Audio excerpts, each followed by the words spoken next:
for coming. I am Amanda Taintor. I am the instructional designer and outcomes coordinator at Reedley College, dabbler in AI. So I get to present this fun overview. And that's what I wanted to help contextualize what your expectations are for this is we're not going to get into the weeds of any specific tool of AI or deep into the weeds of its application, but it's going to be a more broad overview for those that haven't spent hours and hours experimenting and playing with AI.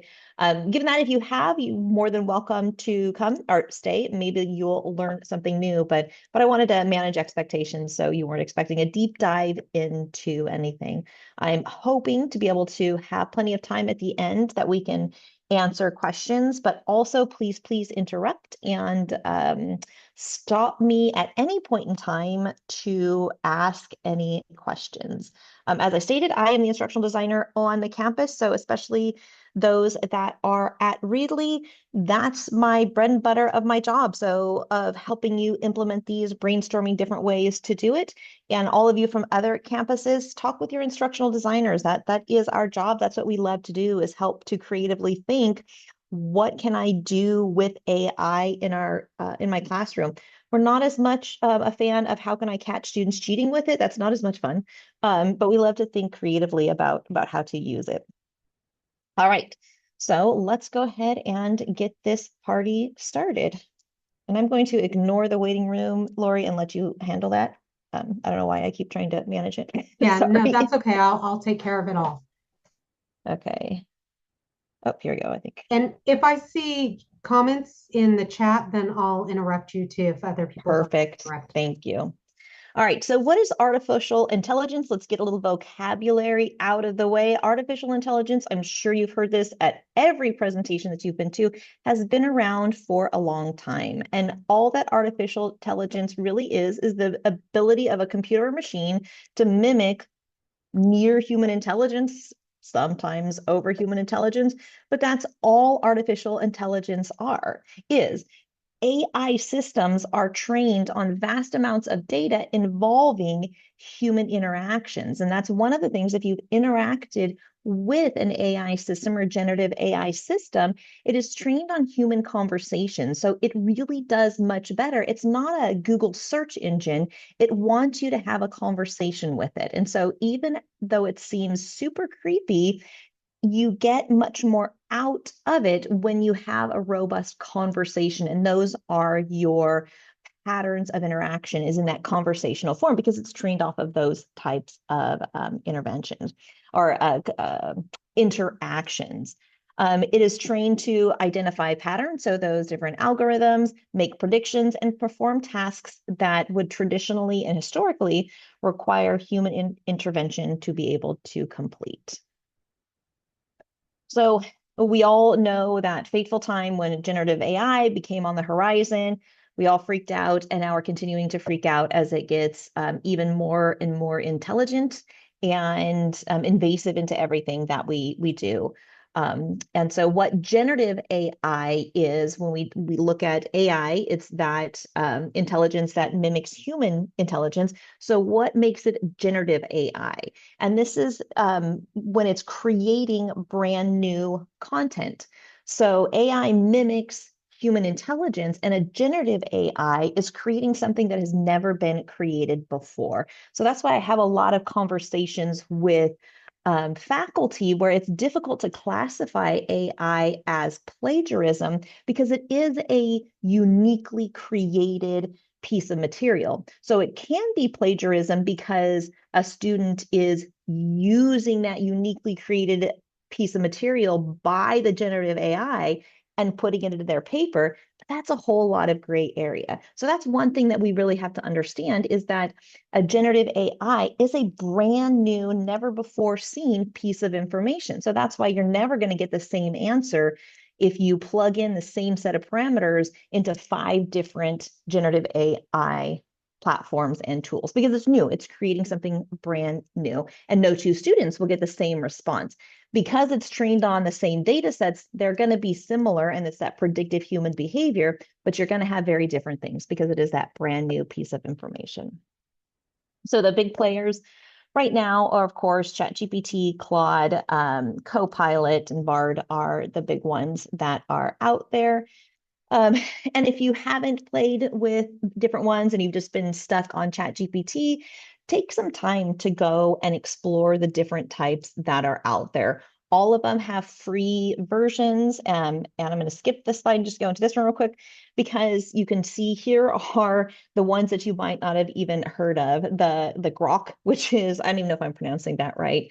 The Twitter equivalent has different strengths if you're a big Twitter or X user. I like this graphic that just came out by Ethan Mollick, if you haven't followed him, because he took the time to do a deep dive into the generative AI that's out there right now. So I'm just going to pause a second and go through some of these because if you haven't explored the different types of generative AI, so you've got ChatGPT and then Claude, which is Anthropic, and then the Microsoft Copilot, you might not realize that they all have different strengths and how Maulik categorizes it as personalities and superpowers. So you have something like ChatGPT, whose personality will start to emerge as polished and efficient in text and in live mode. And the superpower is live mode is most versatile. And so what that means when you look at live mode is it can actively access the internet. Other ones like Claude Anthropic, it doesn't actively access the internet. So you're going to be limited on historic knowledge that it's going to bring up. It can't search a website that's current. So are there any questions? How many are familiar with or at least have experimented with more than one type of AI? Has anybody had any fun with that?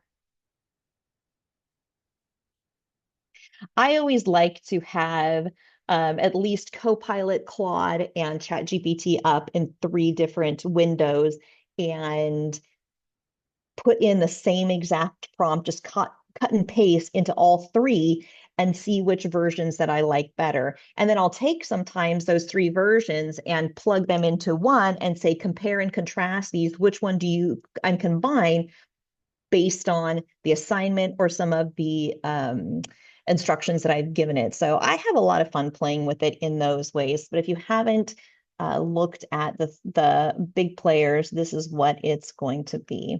Any questions about some of these or the graphic at all? I want to make sure and pause because I can be a little bit of a steam engine when I'm presenting. So let everybody process and take a look. Amanda, can you hear me? I can. This is Alan Gilmore. I'm at City College and also out at Clovis.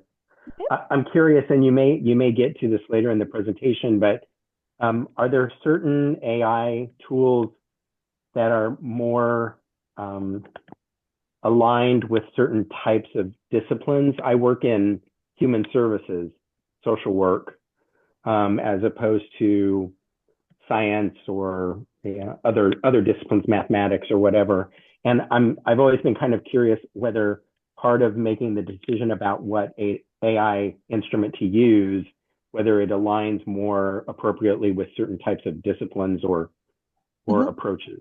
Yep, absolutely. And these are just the big generative AI platforms. You can have discipline-specific generative AI that has been trained with that contextualized knowledge. So I'll go in and ask AI those types of questions. So go in and open up the three big ones, ChatGPT, Copilot, and Claude, and ask that exact questions. Which generative AI would be best for me to use in my human services class or whatever it is? Because there might be a brand new one. That's the exciting, scary, thrilling, whatever word you want to use part about AI is so many new tools are being developed every month that it can be hard to keep up, but it's also neat to see what's coming to the forefront. There's not anything that now that's remaining classic and the best that's ever going to be. You know, a Mercedes isn't always going to be a Mercedes. There's all these new ones that are coming up. So that's what I would recommend.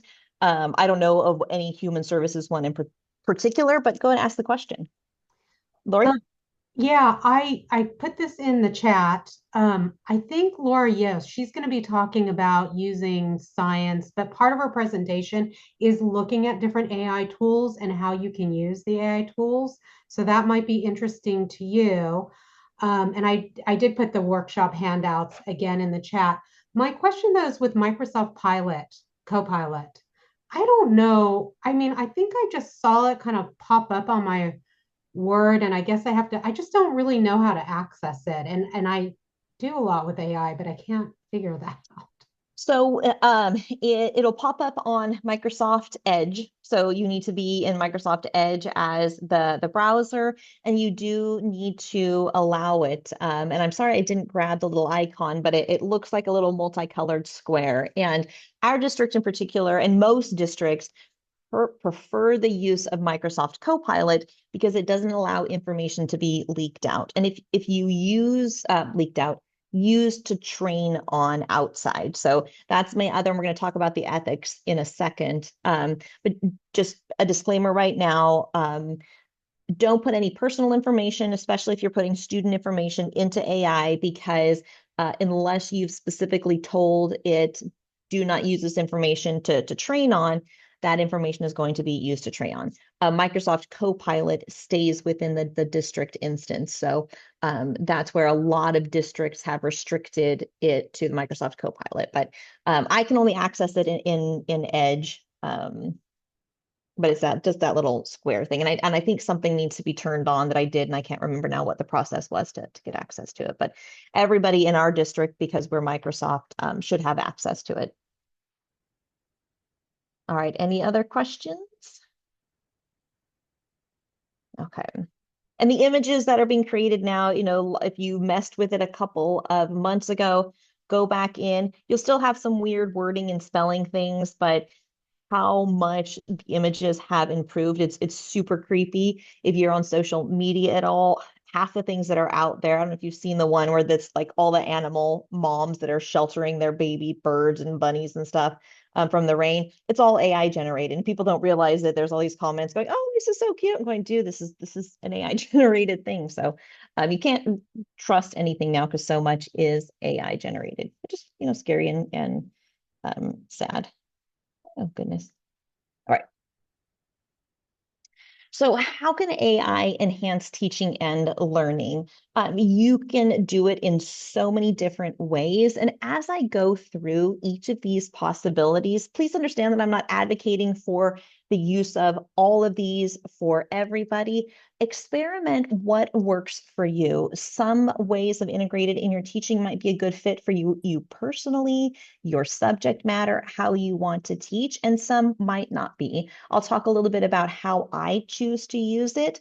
The big thing is just be willing to take those baby steps, hopefully, into how it's most appropriate to your students. We're going to talk about policies as well, that if you don't choose to use it, make sure and have that conversation. But here are some ways that I've found and other faculty and teachers that I've worked with can use AI to really enhance their teaching and learning.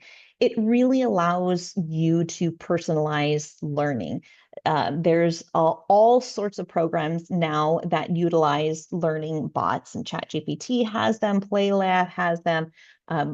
All different platforms are coming out with them. And if you haven't played with personalizing a bot, it's a whole lot of fun. But what it is you can train a teaching assistant however you want to do it for students to be able to interact with it. And you can give certain parameters to this bot.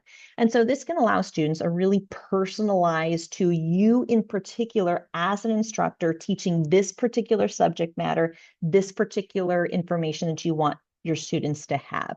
So it can begin to personalize learning, not just to you as an instructor, but also to the individual needs of that student and really meet them where they are. A lot of students can be too embarrassed to ask those what they might feel is rudimentary or dumb questions, but they won't do it to a personalized bot that you've trained to give that feedback. So it'll gives the capacity for students to ask questions and personalize that learning experience. And just like AI can provide tailored learning experiences, it can also help automate some assessment. Almost all of the homeworking platforms that are out there right now have some sort of AI built into it. And so we can leverage that in our assessment in our classes as well. And I'm going to talk about some of the ways that we can use that for our assessment. Oh, my Zoom tools are in the way of my slides here. We can use it to grade assignments, provide feedback, and identify areas for improvement, not just for students, but for our teaching as well. This has been the best and my most favorite way to use AI is how it has improved all of my assignments and my rubrics in my teaching. And we'll dive into that in just a second. I love Gamma, but somehow I can never get the slides to progress right. And by the way, that's what I'm using for this presentation is an AI tool called Gamma. I really love it. It can be a little funky to get used to, but it's one of my favorite presentation tools right now. So just in case I didn't say that. All right, so what are some practical ways? Let's get into the weeds a little bit more of applications for using it in higher ed. So just for simple content creation, and this is where as discipline experts, we never want to use anything verbatim that it's created. You've gone to school, you've had the experience, you've done your own study. So anything you're using for content creation, you always want to make sure embed it. Don't take it at face value. But you can use it to help you create lectures. There are so many pieces of AI out there that are generative AI specifically designed to help create PowerPoint slides. Ask ChatGPT, what are all the different AIs that can create PowerPoint slides? What are the different AIs that can create fill-ins for me? What are the different AIs? Whatever it is that you're looking to do, whatever task that you would like to outsource, ask whatever generative AI platform you're using to provide AI tools that you can use. Don't just go to ChatGPT and say, can you make these slides? And it creates crappy slides. And then you assume there's no other resources out there. There are so many out there, thousands and thousands that can do those types of things. So again, whether it's making slides, whether it's helping you to create lecture outlines, whether it's helping you think creatively through new assignments. As I mentioned earlier, that is one of my favorite ways right now to use AI. I've been teaching for a long time, and I every semester want to revitalize and change how I'm teaching. And I've been very focused on making sure that I'm creating assessments that tie back to the outcomes I'm hoping my students will learn and can very clearly demonstrate the skills that they need for this course, but in ways that are creative and fun. After you're teaching for so many years, it gets so boring to read and to look at the same assignments. So that's one of my favorite ways to use AI right now is for them to help me think creatively of a new assignment. My typical process in doing that is, again, I pull up the three main, so ChatGPT, Claude, and Copilot, because I want to see the different strengths they have and creatively think of assignments.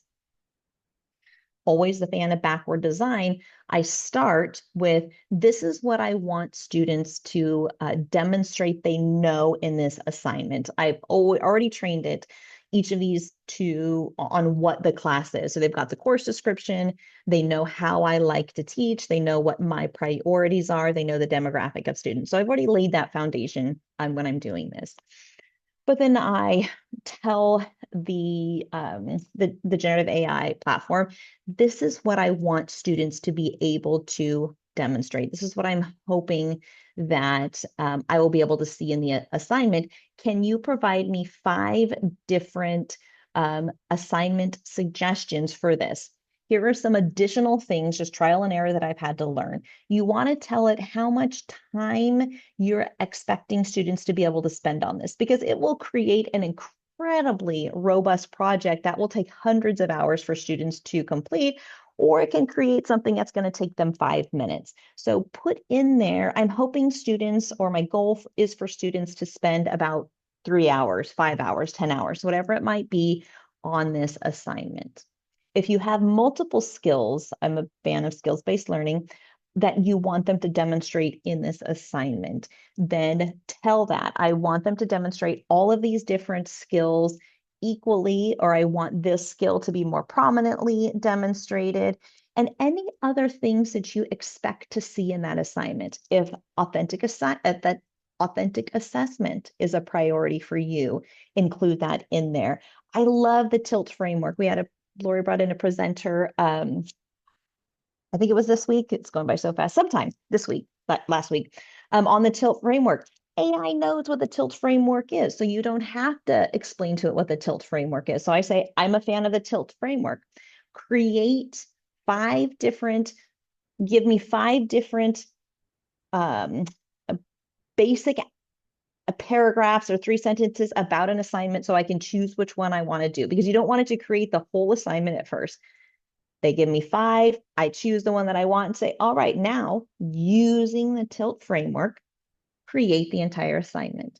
And so it'll create the entire assignment. And then you can also do the rubric, and we'll look at that in just a second. So that's my favorite ways to create content. Also, remember, it is trained off of a lot of good information, some crap, but a lot of good information. So you can use it to create learning materials. Make sure that you're demonstrating good citation. If you're allowing students to use AI, you want to demonstrate to them, this is how I expect you to cite it by how I'm citing it in my content creation. It's excellent at creating quick little learning checks. So you can create Canvas quizzes for vocabulary, just take in the paragraph, cut and paste, put into AI and say, give me 3 different key vocabulary terms in here and create a quiz that I can use for those 3 different vocabulary terms. I used it to pull out key terms that I needed to define. I was writing an infant toddler book. I wrote the chapter. I didn't want to go through and pick out all the key vocabulary words. So I said, hey, tell me what the key vocabulary words. It did excellent on that. Oh, that was a lot of talking. Any questions? Sorry, and I have you all hidden, so if you're raising your hands, I can't see you. Good so far? I just want to say Amanda is going to be doing a workshop on AI and rubrics, but I don't know the date. I did put the handouts in the chat. February AI workshops too. 8th, Huh? 9th. I think it's February something. That's right. I am doing that. I knew it was in my head for some reason.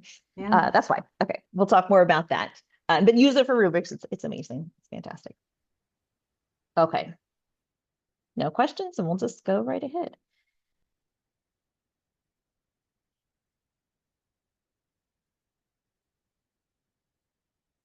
Okay. An element of AI that is starting to come more clearly in focus, but is left out of a lot of conversations, is the ethical use of AI. Now, we tend to hyper-focus when we think of the ethical use of AI, we hyper-focus on students using it for cheating. And that's definitely an ethical consideration because cheating is an ethical conversation to have, but I want to shift the focus away from that because there's lots of different ways we can go on, but we need to look at some of the other equitable or ethical considerations when we think about AI use. There is the equity concern and the equity advantage. So there's these 2 prongs to this conversation when we look at equity and AI. Initially, when I first was looking at AI, I thought, this is fantastic. This really helps laying the word just totally flew out of my head. Something the playing field. What's that term? That's going to bug me. Leveling. Leveling. Thank you. It literally flew out of my head. Thank you. This levels the playing field for a lot of students it's a free tool. And now that's different with different paid versions, but it's a free tool that all students, as long as they have access to the internet, have access to. So all students can ask questions at the same level. There's always going to be those equity concerns of how well they've been supported in asking the right questions, but all students have access now to ask those questions. I like to use the illustration of when one of my kids had a question on their homework. If it's 10 o'clock at night, if it's 2 o'clock in the morning, They have someone there that they can bounce off of ideas off of, that they can brainstorm with. Not all students have that um, luxury. And so what AI did is it allowed students who all have access to the internet the opportunity to have somebody there to ask those questions. Now, we have some additional concerns because with the paid model and the free model, performing at different levels, being able to have access to trainings on using AI in the best way, we're seeing more disparate dichotomies in those equity implications. So initially, when it came out, it really felt like it did level that field and gave all students access. There's some discrepancies that are happening with that. So the other ethical considerations, and this is more when we approach it in using it in our own teaching, but also allowing students or asking students to use it for their own content creation. And that's the privacy and then the bias that are innately within most AI. So remember, these generative AI models have been trained on what's out there in the internet and all those other pieces of information. And if you've searched the internet, you're going to realize there's a lot of junk that's out there. So all of that junk that's out there has been used to train the AI models. So those biases that we do have and are documented in the algorithms of Google, those have been used to train AI. So if you ask AI to give you a picture of a doctor, what do you think? Since it's been trained on the stereotypes that are out there on the internet, if you simply ask for a picture of a doctor, what would you guess that doctor would look like? What would be their race? What would be their gender? It's going to be a white male because that is the stereotype that it has been trained on. And so you see these biases that are being further perpetuated in AI. So those are the things that we really want to make students to be aware of, is that those biases are still in AI. Now, this is where we see the difference between the different AI models. So Claude Anthropic actually has a whole lot less biases because it was built with different types of tokens. So I don't want to get into all of that, but there's differences in the biases that are present in different AI tools. Anthropic is going to be the least bias, at least it was. This is always changing. So if you've read an article today that says different, please put it in the chat so that I stop saying that. Then there's also the privacy concern. Remember, anything that you're putting into AI, whether it's your information or the student's information, is going to be shared out and put onto the web. And as we're dealing, especially now, with immigration issues and different policy issues, it's something that we want to be extra cautious about. One thing that I always tell instructors is that you cannot take a student's paper and put it into AI without their permission, because that is akin to taking their information and publishing it out on the web without their permission. That's a violation of their copyright. So if you've gotten into the habit, or if you know someone who's gotten into the habit of taking a student's pieces of information and plugging it into the AI cheating tools, they're actually violating their copyright, unless you've had students that have signed a disclosure that says you may do this. That's what Turnitin does. So when Turnitin does a plagiarism checker for students, well, many instructors have used Turnitin. They're asking students to waive that right. You read the terms of use. So unless you have those policies in your classroom and you let students that they've signed it and said, yes, you can plug my paper into an AI to check it for cheating, it's actually violating their copyright to do that, unless you're using an AI tool that does not put the information out there. So we want to be aware of those types of things, because we wouldn't want private information about us to be plugged into AI and shared out to the world. I'm sorry, Amanda, this is Yep. Margaret. Hi. Did you say the Microsoft one doesn't do that? Um, Sharing the, yes, and I'm going to do a little asterisk there because it does need to be the one that's within the district. And I do need to get clarification on that because it might have shifted, but it is typically the one that is not shared out since we're a Microsoft school. So I need to get clarification before I say yes, that's how it was, but I want to make absolutely sure. okay, thanks. Yep. But that's why most districts say you do have to use Copilot because of that. Oh, and I saw Andy. Maybe he knows. No. No, you're right. Okay. Sorry, I do know that Microsoft Copilot does come with enterprise data protection. I'm Perfect. not up to speed enough to be able to knowledgeably describe what that means, other than Yeah. it does highly protect and secure personally identifiable information. Thank you for that. Yeah, that was the understanding that I have, and you had the vocabulary for it. So I'm going to steal it now and say that is what. Oh, what a blessing that you were here to be able to say that. So yes, yay, Andy. Okay. All right. Ready to move on. I think. Any other questions? Okay. Thank you. So academic integrity, it is a valid concern. I know when I 3 semesters when it first came out, I was, yeah, we need to embrace this, we need to use it in our teaching.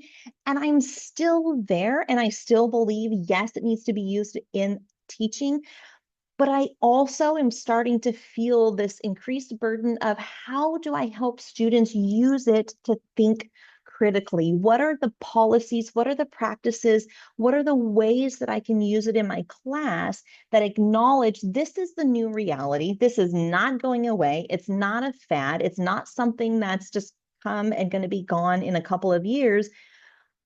But I want my grandchildren to live in a society that can still think critically as well. If you've ever watched the movie Dolly, this is just the perpetual image that I have on my head. I've got 2 images and I'm going to share them with you so you can have them as well. If you've ever watched Dolly and you've got all the people that are sitting in that ship that's going around, this is a Disney movie, and they're drinking soda and it's all controlled by the machines.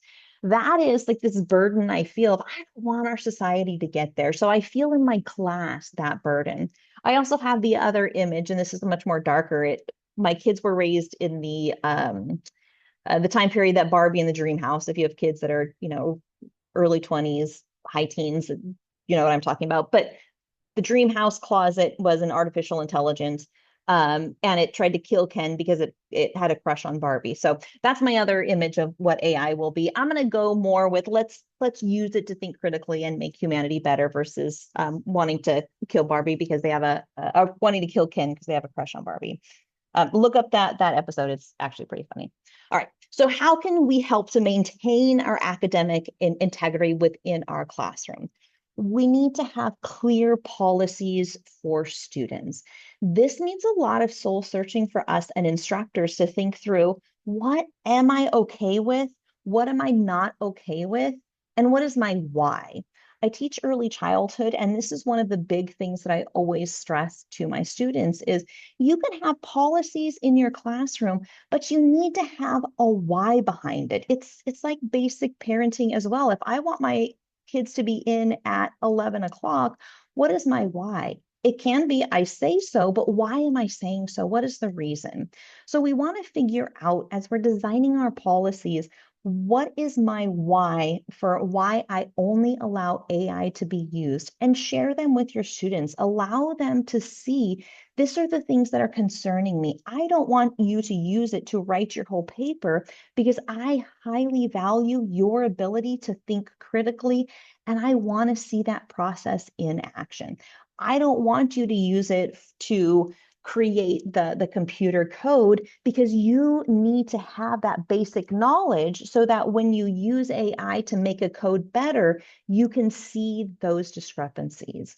There was a speaker that just explained it to me really well. We might not need to know what 1,350 times 10,300 is, but we need to know that if the number says 3, there's something wrong with that. And we can only be able to think critically about that if we have the basic concepts of number understood.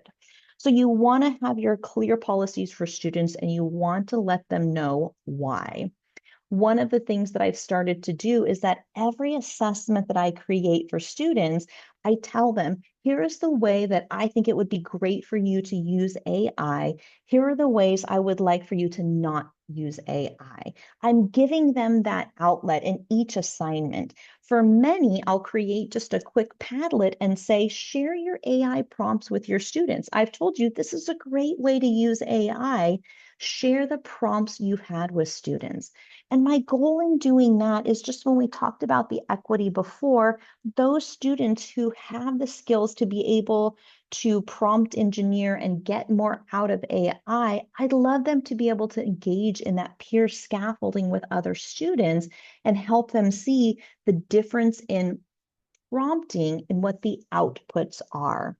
So I've created for every assignment to let them know, here is how you can use AI, here is how you won't. Now, if you have a blanket, you may never use it whatsoever, make sure you have the why in that as well. I think that when I understand why instructors have those policies, but I also feel compelled to say every single student in your class will be using it regardless of whether you say it's not, and you will not be able to catch it. AI has gotten so smart, it is like a regular conversation. So that's just things to think about. And that should be detection tools. It should be don't use, sorry, that's a typo. Detection tools right now, it's becoming more prevalent that detection tools are not reliable on catching AI generated content. It has now been trained for so many different years that it is like a regular conversation. So those language patterns that we saw in AI, that what was being used in those detection tools are no longer really that valid. Turnitin has turned off their AI detection software. Most of them have turned it off because they've acknowledged, it's got a lot of inherent biases within it. They were identifying students of color at a much higher rate as plagiarism than other students. So that should be don't use detection tools, and this is the reason. So I apologize for that typo. All right, again, have open communication, foster a culture of honesty with your students. It's going to be very difficult moving forward to just ignore its presence in our classrooms. Whether we love it or we hate it, it is revolutionizing how we think about education. And while that's hard as a faculty, a teacher, or in any other capacity to think about what that means for my job, what that means for my students, we do need to have that open communication about what AI's role is going to be in whatever profession you're going into. Even if you're in a GE class, what will AI mean for historians? What are the potential ways that it could help improve what we know, make the connections in history? What are the things that we're worried about that they might inhibit our profession from moving forward, or from people being able to think critically and further delve what those truths are? How are we doing? Still good? I'm relying on you too. Okay. All right. Lori stepped away, so somebody else has to interrupt me then if there's a question in the chat. I'm back. I'm sorry okay. about Sorry. that. No, you're fine. Total student emergency and Beth texting. No worries. Yeah. Darn you for being a teacher. All right. So how do we start incorporating these AI tools into our classrooms? I said this at the very beginning, and I want to reiterate it. Start small. This is super overwhelming. And every time I give a presentation and every time I talk to an instructor, they start with this, oh my goodness, this is too much. How long do I have till retire? Can I just quit now and go and read books on a beach? Because it is. This is hard. And for those like English teachers, where this is really revolutionizing what we've always known about teaching, take time to just think and process. If you're ready to start integrating those AI tools into your teaching, start small. Think about, okay, what is one way that I can implement or utilize or allow AI to be used with my students? Start there. It might be, all right, I'm just going to start playing around with it and having it help me create one assignment, having it help me create one discussion board, having it help me create one rubric. Start small and figure out what you're comfortable with.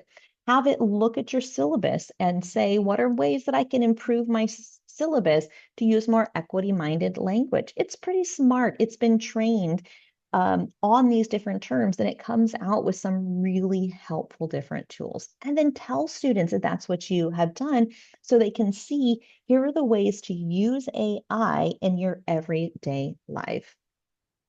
Amanda? Yep. Hi.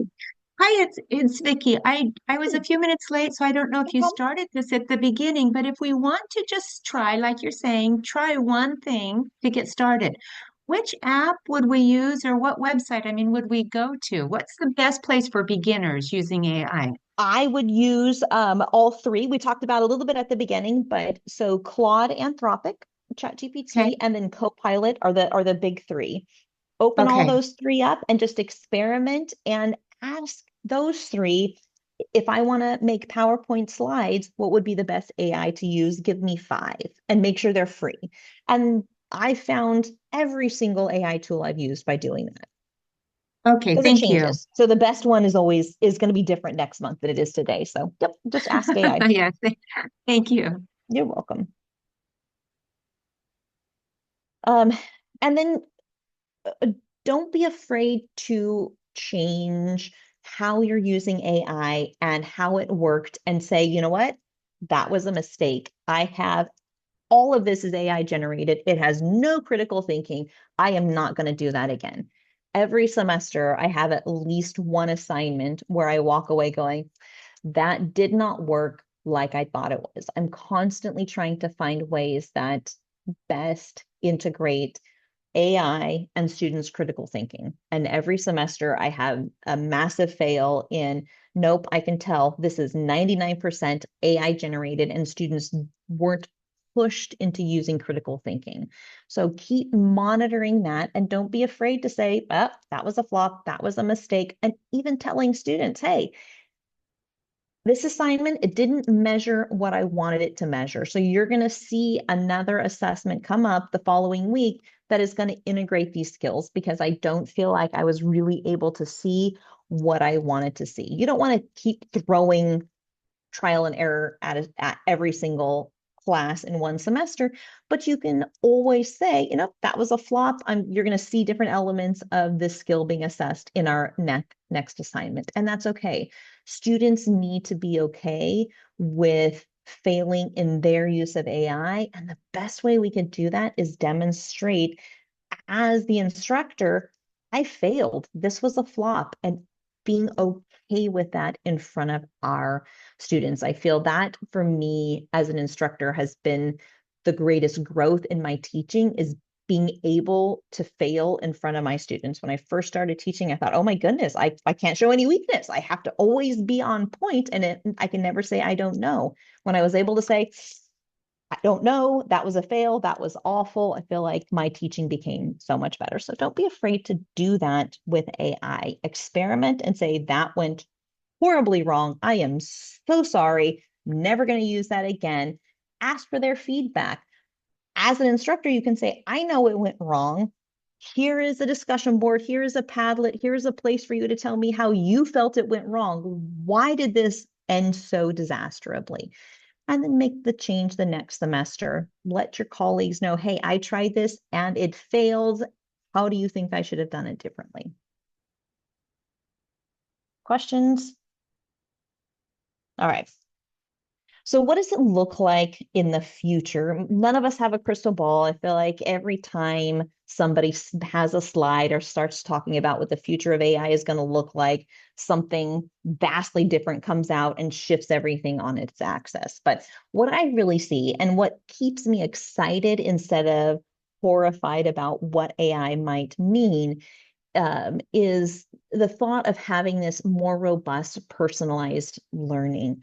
Um, I think of so many people historically who have struggled through the educational system, who have different capabilities, different strengths. If you're a parent and you have multiple children, you can see it in your children, how they excelled in a certain subject or with a certain teacher or with a certain method of learning.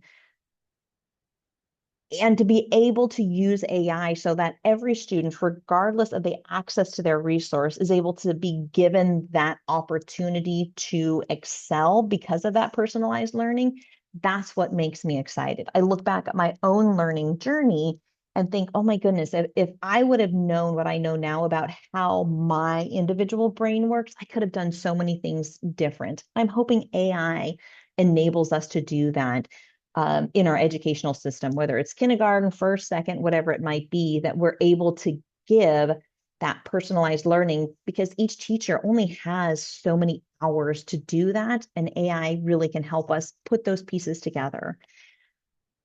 I'm hoping as the outcomes coordinator that we see it as a better way to get that personalized learning and get that personalized assessment where we can identify those individual gaps in students' learning and be able to fill them in. So we're producing students who enter the workforce with a much more holistic skill set, and that those gaps as they go out into the workforce were identified in our classroom, and we were able to use the personalized learning to be able to fill that. But we have to have appropriate assessments that identify those clearly for us and for the students to be able to do that. And then creating new learning models. Any educational conference, any educational book you read, there's always these brand new learning models, whether it's CBE, CPL, standard, specs, contract, whatever you want to approach it, there's always these different models of learning. And I'm really hoping that AI is going to help us flesh through what's the most appropriate model of learning for me, for my college, for my students, for my classroom, whatever it might be. I think I covered that in the last slide. One of the big ways, and I don't want to dive too much into this because we're going to talk about it in our assessment and rubrics, but I didn't want to leave today without some ways that you can use AI to help with your grading and your feedback without violating students' privacy. So first of all, you want to use one of the platforms like Copilot that we have access to if it's going to have anything personal to the students. If it's just a vague informational post, you can use it. But one of the ways that I've been able to really personalize my feedback to students using AI is like discussion board posts. So take that for an example. I will train the AI platform, say, here's what the prompt was. I want you to create 4 sentences of feedback to the students, and I want it to be a compliment sandwich. Compliment sandwiches, I want you to say 1 sentence of something they did great, 1 sentence of where they can improve, 1 sentence of what they did great. So 3 to 4 sentences. I've given it my rubric and say, here's the rubric. So make sure that your feedback aligns directly to the rubric. And then I will plug in what the student says, give me 2 to 3 sentences.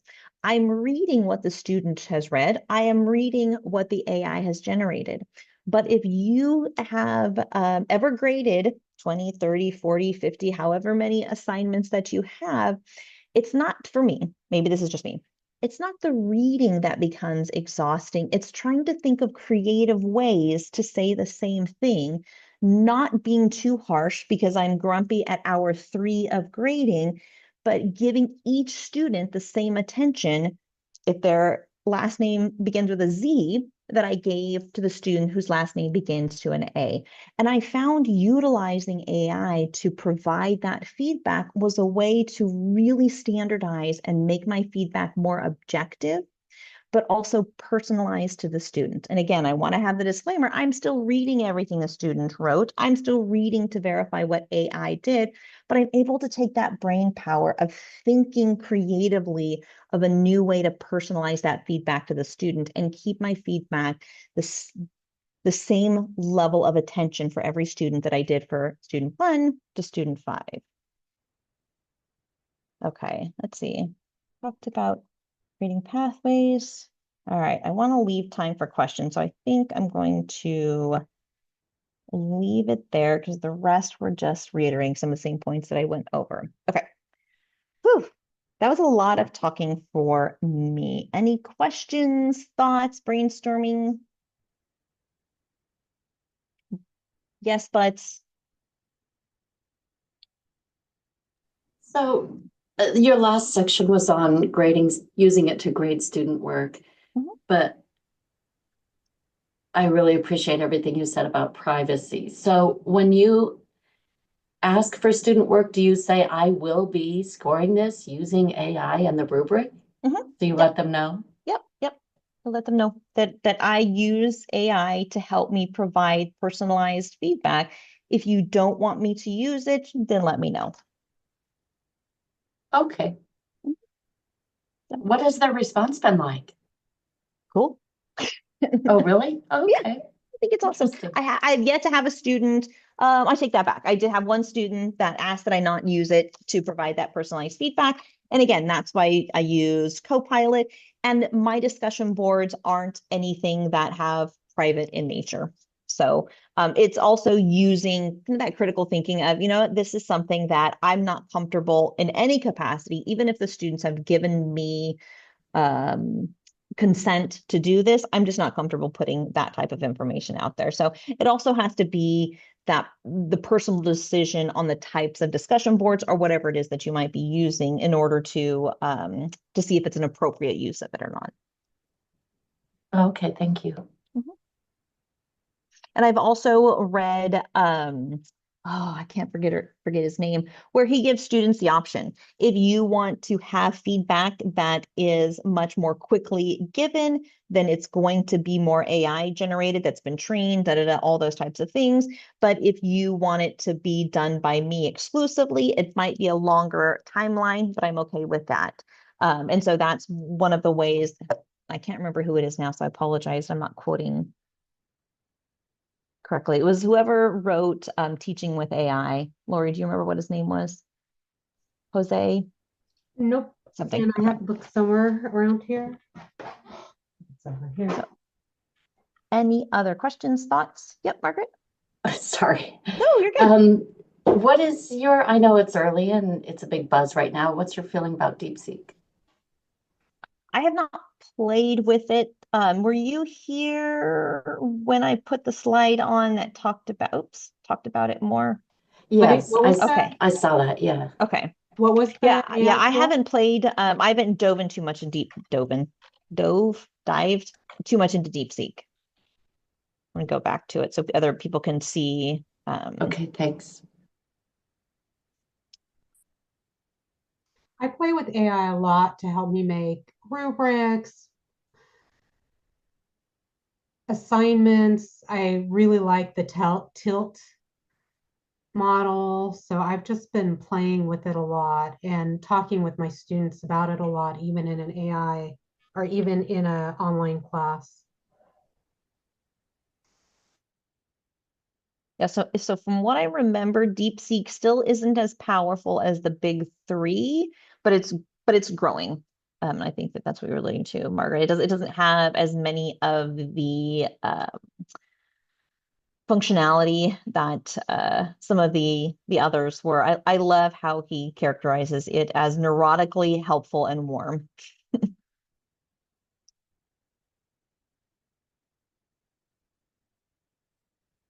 Oh, thank you. Yes, Jose Bowen. Is that the new one that just came out, the DeepSeek? Yes. I just heard something on NPR that ChatGPT was saying that it's not accurate or they stole stuff or I don't know. And of course they're going to say something, but I'm Yeah. not sure I would use it at this point. No. Yeah. I mean, there's always caution, for any AI. Hey, Amanda, on your question for you on the row called Microsoft Copilot, it says live mode, voice only, and I know that's correct. But it does, does this statement, maybe I just haven't read far enough. It does still accept text questions Yes. and document uploads and what have you, right? Okay. Yes. Yep. Yep. Yep. Thank you.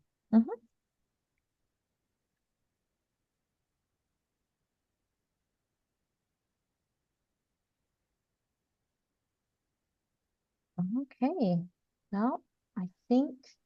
Well, thanks everyone for coming and sign up for other workshops. And I put in a little survey there. And if you have questions, if you're at Reedley, ask Amanda. And if you're on another campus, I don't know who to ask. Yeah, each campus has their instructional designers, Clovis, Tracy Stuntz, Madera, Aaron Heasley, and Oh, Fresno yeah. City, Suving. We really love being able to think creatively and brainstorming with instructors ways that are most appropriate in your classroom and in your context to use AI. And I see some non-instructors here, and I'd love to brainstorm like Naomi and Andy different ways of how it can be useful in your context, or you can tell me here, this is how I use it. So I know Sue Vang at Fresno did a thing on Conmigo. So I think that you guys might be using Conmigo at Fresno City. I'm not sure, but I'd contact her about Yep. that. So. Yeah, there's lots of different fun AIs that are out there. So experiment, and some are much better and some are much worse. So all right, have an excellent whatever day it is. I have no idea. Not Friday. Wednesday. Thanks, Amanda. Thanks, everyone. All Appreciate all right. of you. Bye.